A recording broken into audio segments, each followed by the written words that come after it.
இந்த நாளின் தியானத்திற்குரிய வாசிக்கப்பட வேண்டிய திருமறை பகுதி வெளிப்படுத்தின விசேஷம் 10ஆம் அதிகாரம் 8ஆம் வசனம் முதல் 11ஆம் வசனம் வரை. வெளிப்படுத்தின விசேஷம் 10 8 முதல் 11 வசனங்கள் வரை. நான் வானத்திலிருந்து பிறக்க கேட்ட சத்தம் மறுபடியும் என்னுடனே பேசி, சமுத்திரத்தின் மேலும் பூமியின் மேலும் நிற்கிற தூதனுடைய கையில் இருக்கும் திறக்கப்பட்ட சிறு புஸ்தகத்தை நீ போய் வாங்கிக்கொள் என்று சொல்ல, நான் தூதனிடத்தில் போய் அந்த சிறு புத்தகத்தை எனக்கு தாரும் என்றேன். அதற்கு அவன், நீ இதை வாங்கி புசி, இது உன் வயிற்றுக்கு கசப்பாயிருக்கும், ஆகிலும் உன் வாய்க்கு இது தேனை போல் மதுரமாயிருக்கும் என்றான். நான் அந்த சிறு புத்தகத்தை தூதனுடைய கையிலிருந்து வாங்கி அதை புசித்தேன். என் வாய்க்கு அது தேனை போல மதுரமாயிருந்தது. நான் அதை புசித்தவுடனே என் வயிறு கசப்பாயிற்று. அப்பொழுது அவன் என்னை நோக்கி, நீ மறுபடியும் அநேக ஜனங்களையும் ஜாதிகளையும் பாசைக்காரரையும் ராஜாக்களையும் குறித்து தீர்க்க தரிசனம் சொல்ல வேண்டும் என்றான் என்பதே வாசிக்கும்படியாக குறிக்கப்பட்ட திருமறை பகுதி வாசித்தாயிற்று. தேவனே, உமக்கே ஸ்தோத்திரம் உண்டாவதாக.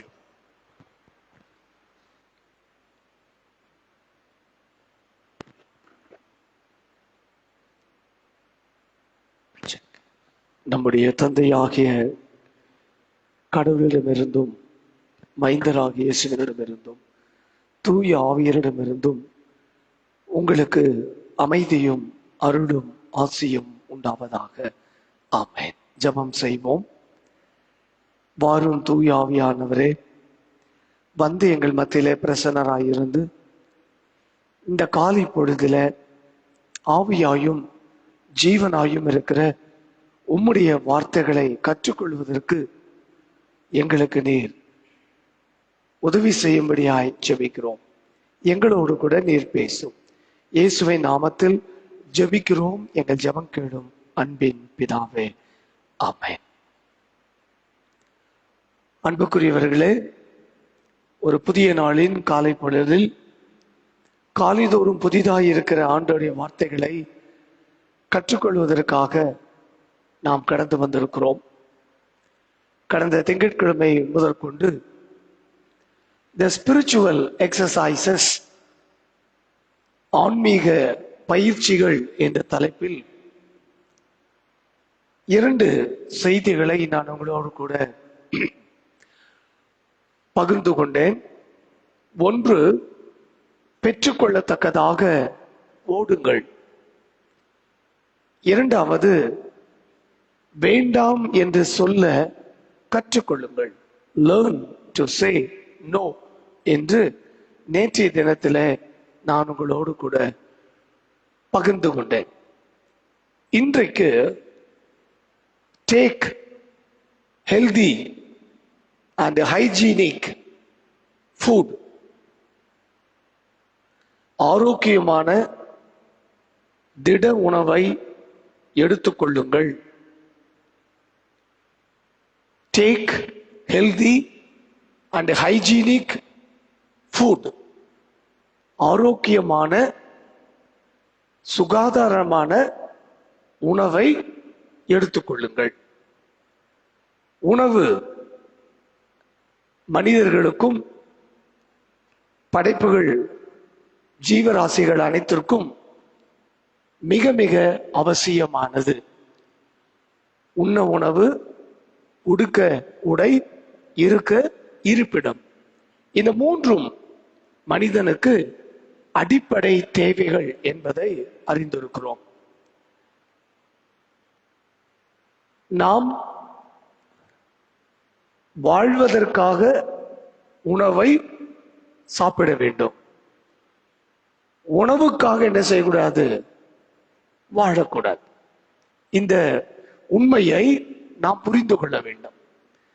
நாம் வாழ்வதற்காக உணவு, உணவுக்காக என்ன கிடையாது, வாழ்க்கை இல்லை. இதை தெரிந்து கொண்டால் ஆரோக்கியமான வாழ்க்கை என்ன செய்யலாம்? வாழலாம். ஆரோக்கியமான சுகாதாரமான உணவை எடுத்துக்கொள்ள வேண்டும் என்று இன்றைக்கு மருத்துவர்கள் திரும்ப திரும்ப நமக்கு சொல்லிக்கொண்டே இருக்கிறார்கள்.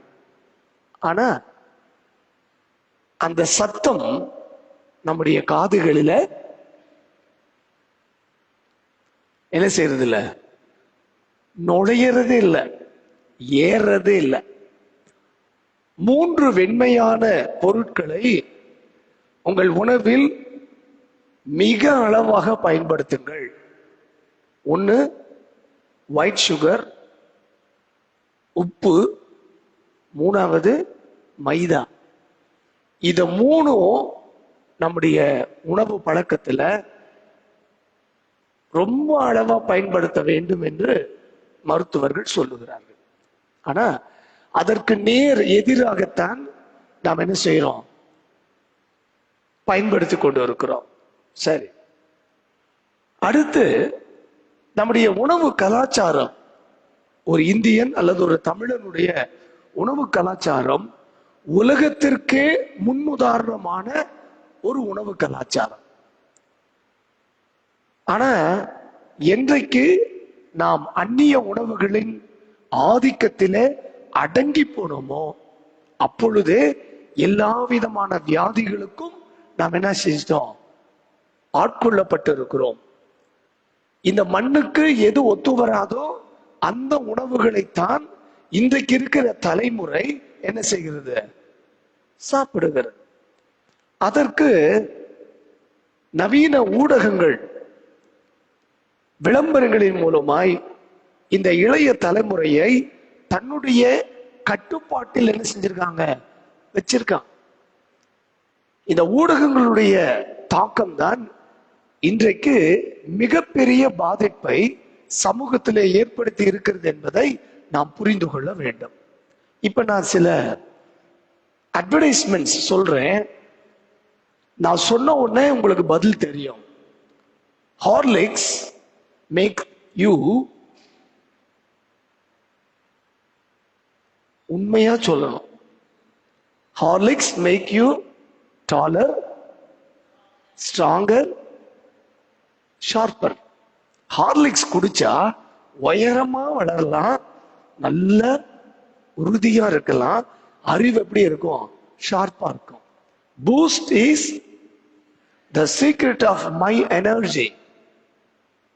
அடுத்து Complan, a complete planned food with 23 vital nutrients. Complan என்ன செய்யுங்க?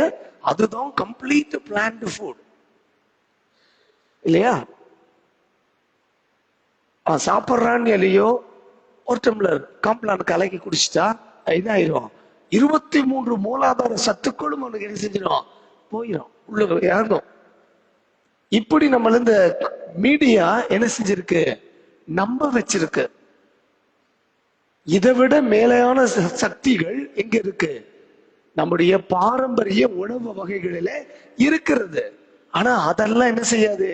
ஒன்னையும் கொடுக்காதுன்னு சொல்லி நம்மளை நம்ப வச்சு நமக்கு வியாதி என்ன செஞ்சிருக்கான்? கொடுத்திருக்கிறான்.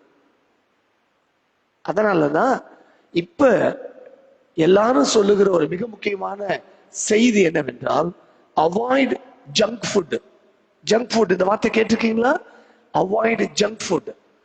இப்படிப்பட்ட உணவுகளை என்ன செய்யாதீங்க? சாப்பிடாதீங்க.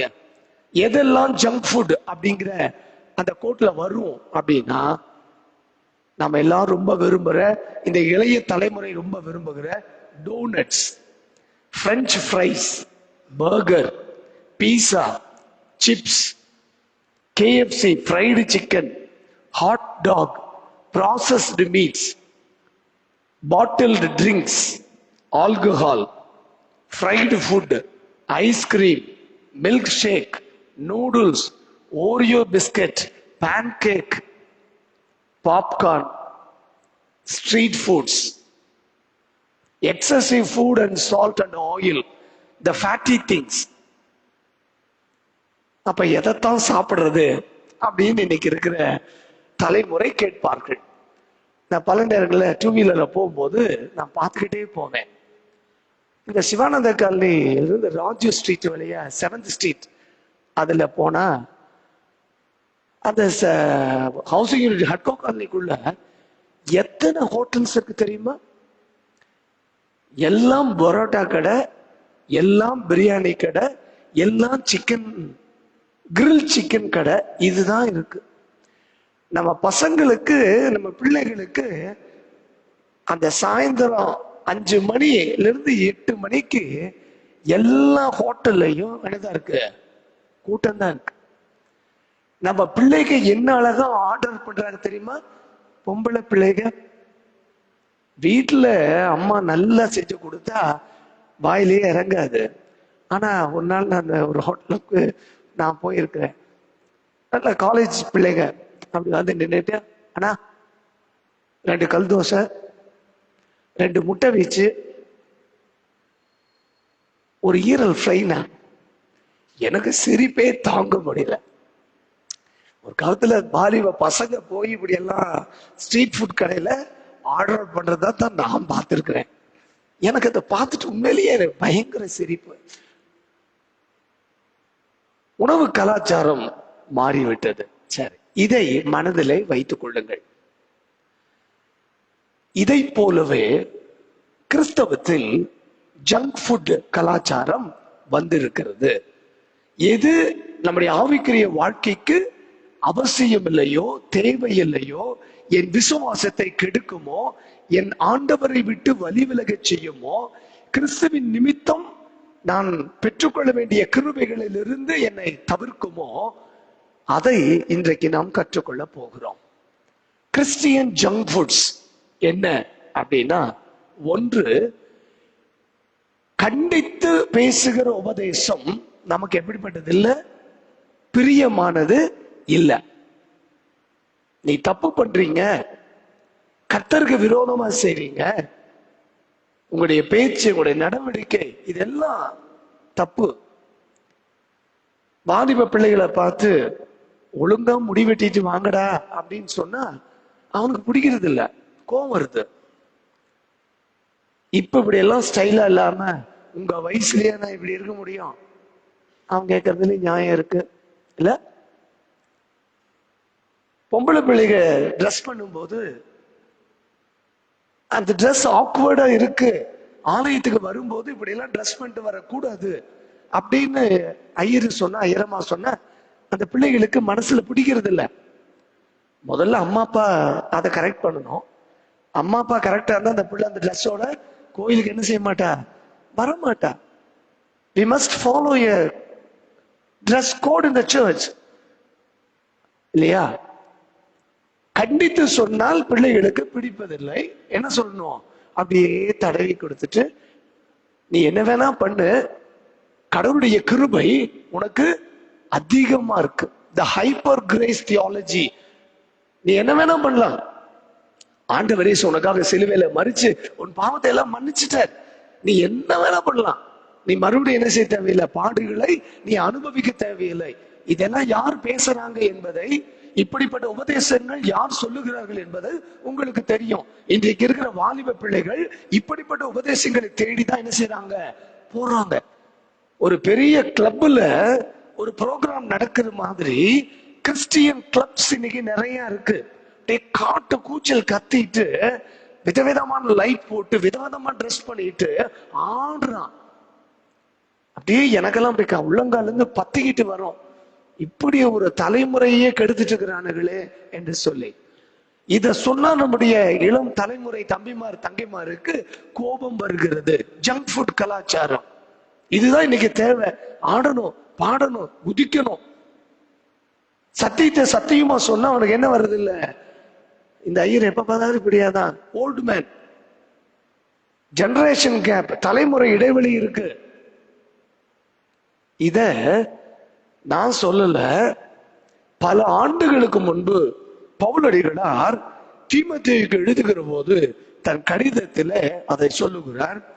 2 தீமோத்தேயு 4ஆம் அதிகாரம் 2-3 வசனங்களை நான் வாசிக்கிறேன். சமயம் வாய்த்தாலும் வாய்க்காவிட்டாலும் ஜாக்கிரதையாய் திருவசனத்தை பிரசங்கம் பண்ணு. எல்லா நீடிய சாந்தத்தோடும் உபதேசத்தோடும் கண்டனம் பண்ணி கடிந்து கொண்டு புத்தி சொல்லு. ஏனென்றால் அவர்கள் ஆரோக்கியமான உபதேசத்தை பொறுக்க மனதில்லாமல் செவித்தினவுள்ளவர்களாகி தங்கள் சுய இச்சைகளுக்கு ஏற்ற போதகர்களை தங்களுக்கு திரளாக சேர்த்து கொண்டு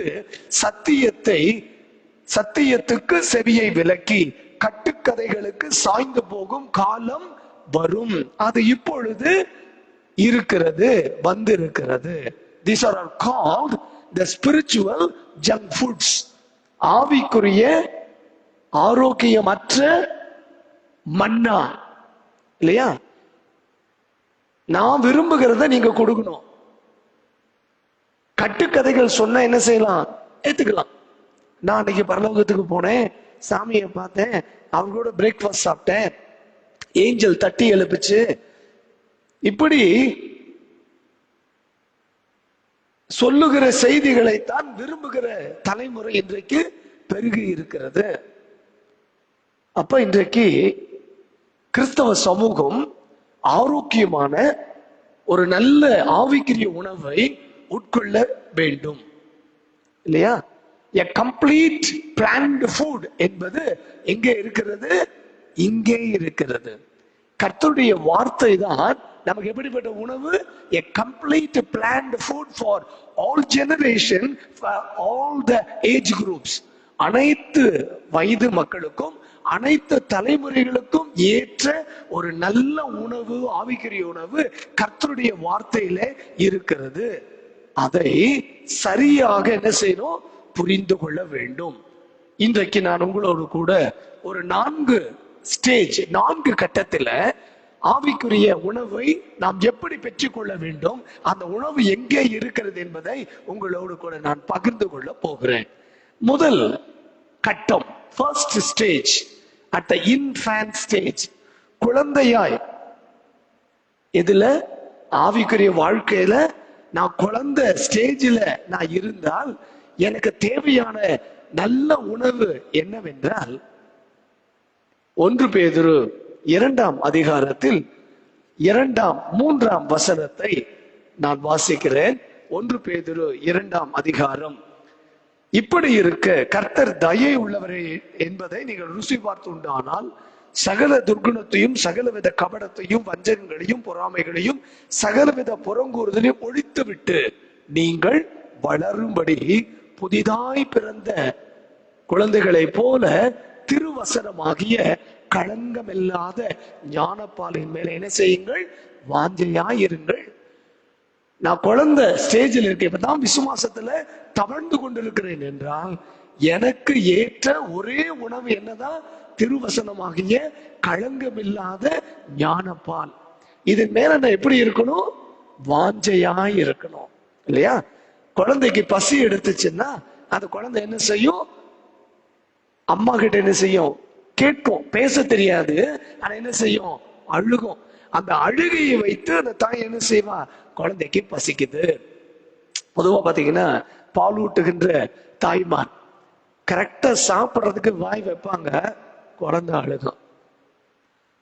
உடனே கையை கழுவிட்டு எப்படித்தான் அவனுக்கு தெரியுமோ இப்பதான் சாப்பிடலான்னு உட்கார்ந்த என்று உடனே போய் அந்த குழந்தைக்கு பால் ஊட்டுவார்கள்.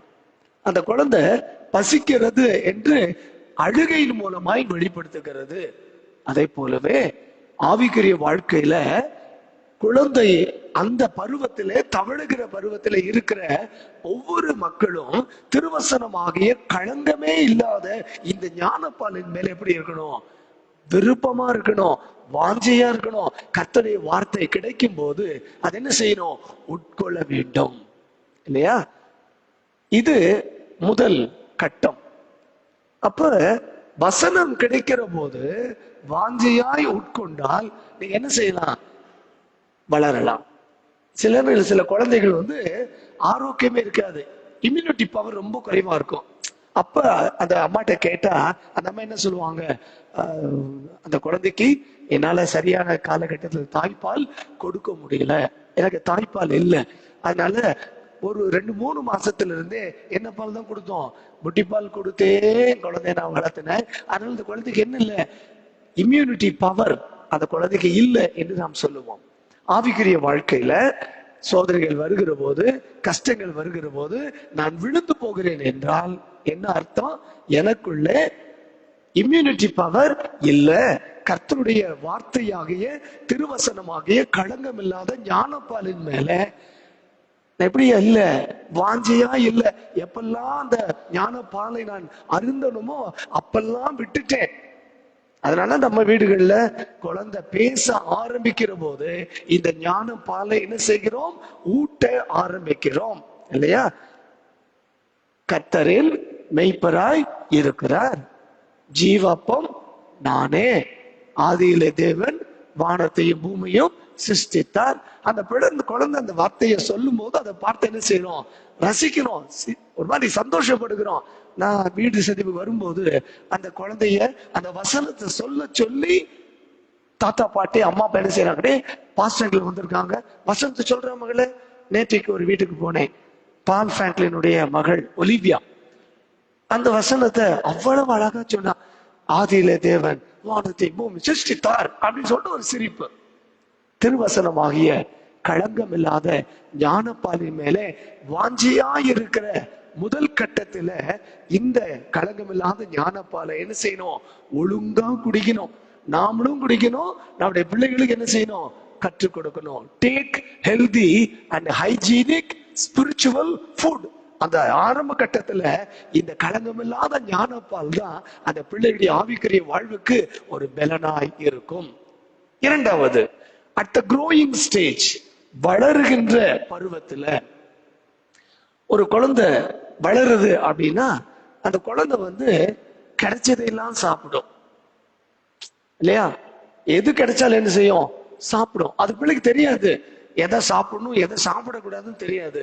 அப்ப நம்ம என்ன செய்யணும், வளருகின்ற அந்த பருவத்துல அந்த குழந்தைக்கு என்னென்ன தேவை என்று பார்த்து பார்த்து என்ன செய்யணும், அந்த குழந்தைக்கு கொடுக்கணும்.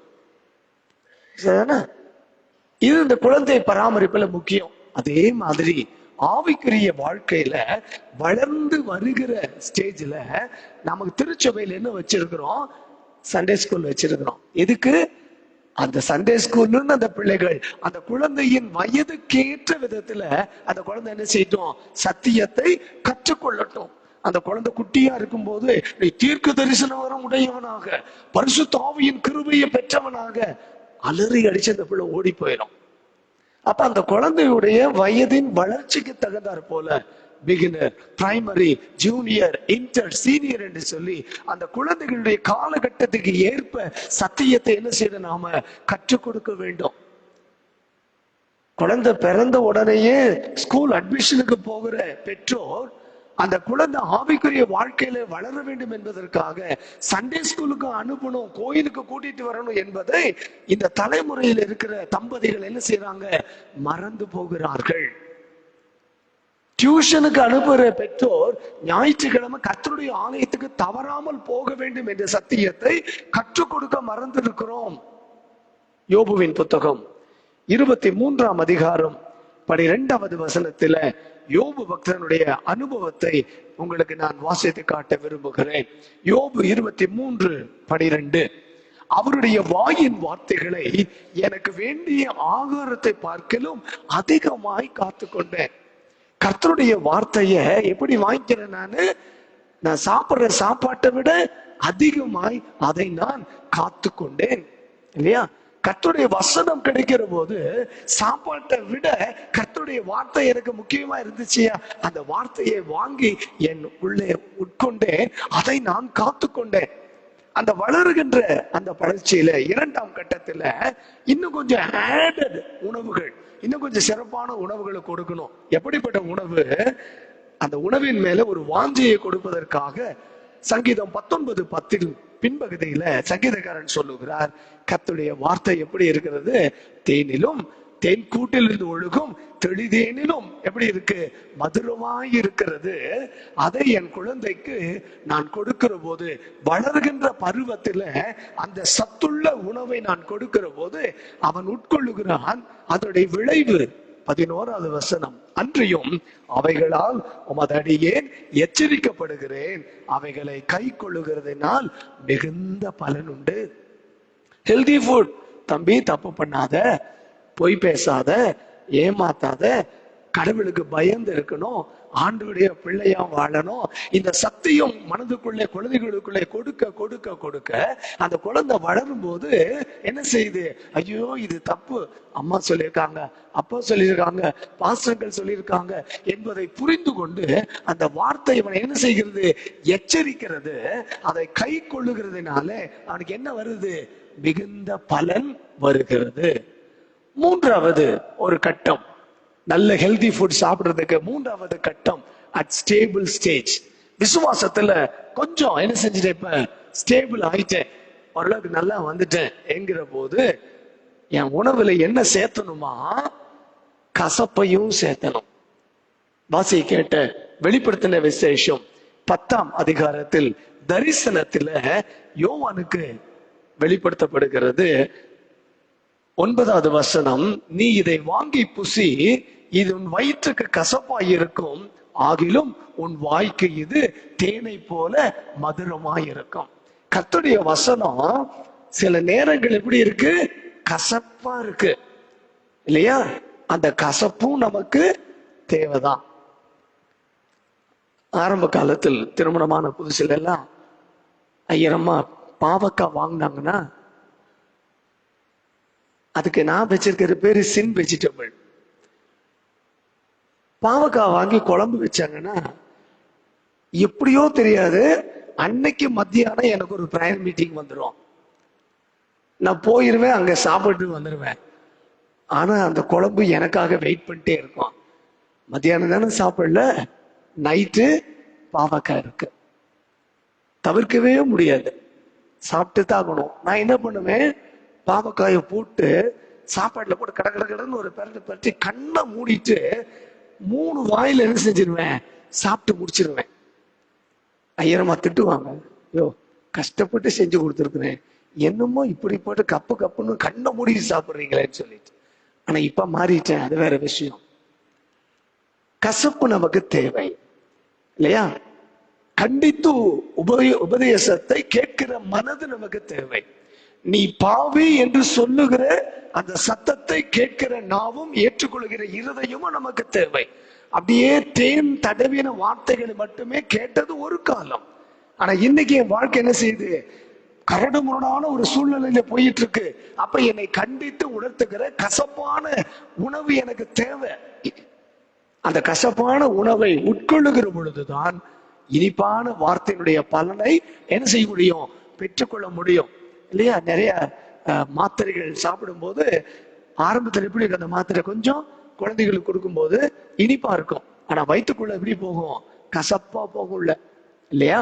ஆக தூதன் சொல்லுகிறான், இதை வாங்கி நீ சாப்பிடு, சாப்பிடும் போது உன்னுடைய நாவுக்கு அது எப்படி இருக்கும், தேனை போல இனிக்கும், அது வயிற்றுக்குள்ள போகும்போது கசப்பா இருக்கும். அந்த கசப்பு நமக்கு தேவை. கண்டித்து உபதேசிக்கிற கண்டித்த வார்த்தைகள் நமக்கு மிக மிக அவசியமாய் இருக்கிறது இல்லையா? எரேமியா 15:16 இதே விதமாய் எரேமியா தன் அனுபவத்தை சொல்லுகிறார். எரேமியா தீர்க்கதரிசி புத்தகம் 15ஆம் அதிகாரத்தின் 16வது வசனத்தை நான் வாசிக்கிறேன். உம்முடைய வார்த்தைகள் கிடைத்த உடனே அவைகளை உட்கொண்டேன். கிடைச்ச உடனே சாப்பிட்டேன். உம்முடைய வார்த்தைகள் எனக்கு சந்தோஷமும் என் இருதயத்துக்கு மகிழ்ச்சியுமாய் இருந்தது.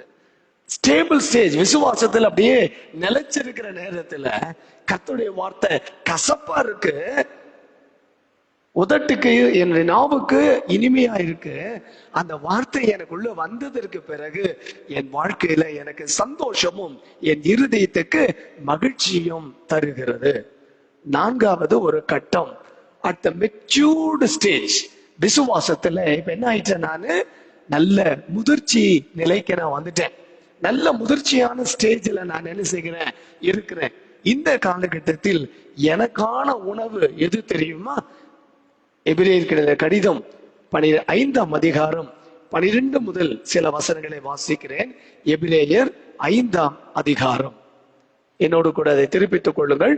எபிரேயர் 5ஆம் அதிகாரம் 13வது வசனத்திலிருந்து வாசிக்கிறேன். பால் உண்கிறவன் குழந்தையா இருக்கிறபடினாலே நீதியின் வசனத்தில் பழக்கம் இல்லாதவனாய் இருக்கிறான். குழந்தைக்கு போய் இது நீதி இது அநீதி என்று சொல்ல அந்த பிள்ளைக்கு என்ன செய்யாது? புரியாது. அந்த குழந்தை திருவசனமாக களங்கம் இல்லாத ஞானப்பால் என்ன செய்யுது? இனிஷியல் ஸ்டேஜ், இன்ஃபன்ட் ஸ்டேஜ்ல குடிக்குது. இப்ப நான் என்ன ஸ்டேஜுக்கு வந்துட்டேன்? முதிர்ச்சி, ஆவிக்குரிய முதிர்ச்சிக்கு வந்துட்டேன். இப்ப எனக்கு என்ன தேவை? பலமான ஆகாரம். எனக்கு எப்படிப்பட்ட ஆகாரம் தேவை? பலமான ஆகாரம். என்னுடைய முதிர் வயது வரையிலும் என் விசுவாசத்துல நான் வழுகி விழுந்து போய்விடாதபடிக்கு என்னை உறுதிப்படுத்துகிற, என்னை பலப்படுத்துகிற பலமான ஆகாரம் எனக்கு தேவை. வயசானவங்க சொல்ற வார்த்தை நீங்க பார்த்திருக்கலாம். அந்த காலத்துல நாங்க சாப்பிட்ட சாப்பாடு தான் இன்னைக்கு எங்களுக்கு இருக்கு, பலனா இருக்கு இல்லையா? அந்த காலத்துல கம்மங்களி, ராகி களி, காலையில் எழுந்திரிச்சோன்ன கஞ்சி, இதைத்தான் நாங்க குடிச்சோம். குடிச்சிட்டு நல்லா உழைச்சோம், நல்லா தூங்கணும், காய்கறிகள் நிறைய சாப்பிடுவோம். வாரத்துக்கு ஒரு நாள் மட்டும்தான் அசைவமான உணவு, கடினமான உழைப்பு எல்லாம் இருந்துச்சு. இதுக்கு என்ன இருக்கு? எங்களுக்கு நல்ல ஆரோக்கியம் இருக்கிறது. நல்ல பலமான ஆகாரத்தை சாப்பிட்டதுனால இன்னைக்கு ஆகாரத்துல அந்த சரீரத்துல நல்ல ஒரு பலனோடு கூட இருக்கிறோம்.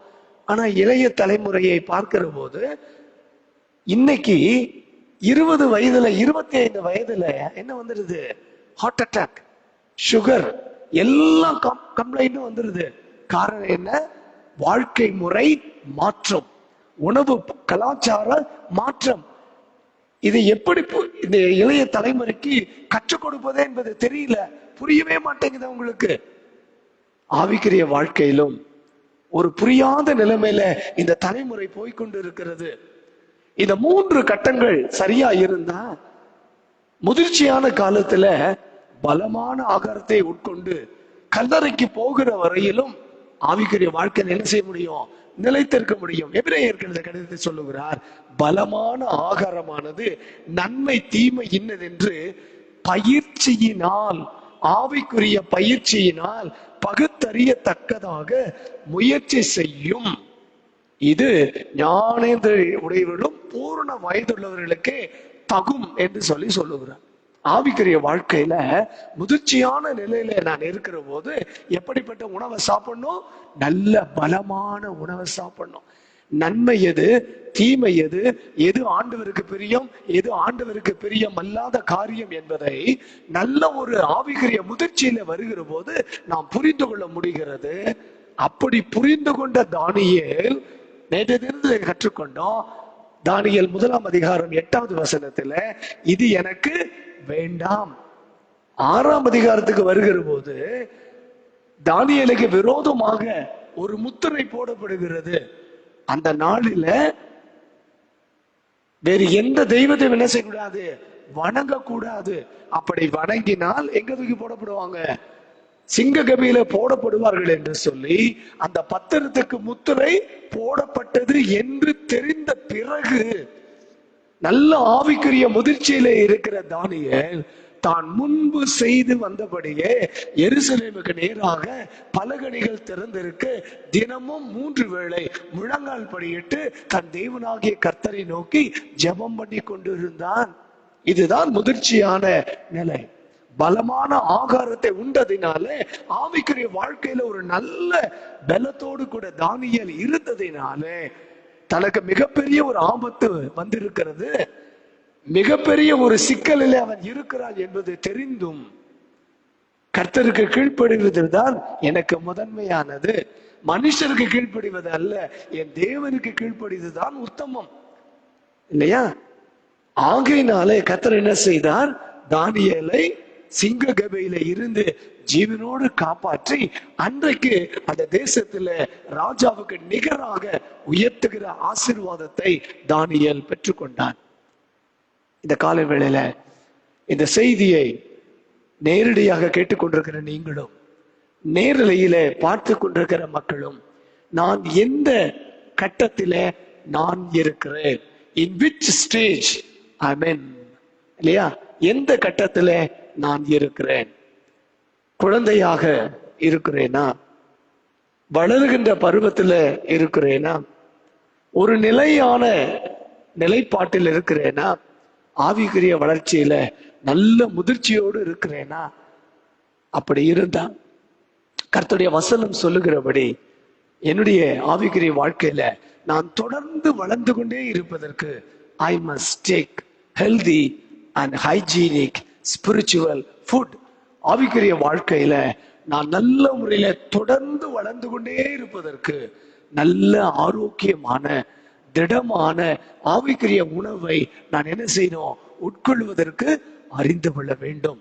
இந்த செய்தியோடு இந்த நாளின் செய்தியை நான் நிறைவு செய்கிறேன். நாளை தினத்துல மற்றும் ஒரு புதிய ஆவிக்குரிய பயிற்சியோடு நாம் ஒருவர் சந்திப்போம். ஆண்டவருடைய கரம் நம்மை தாங்கி வழி நடத்துவதாக. ஆமென்.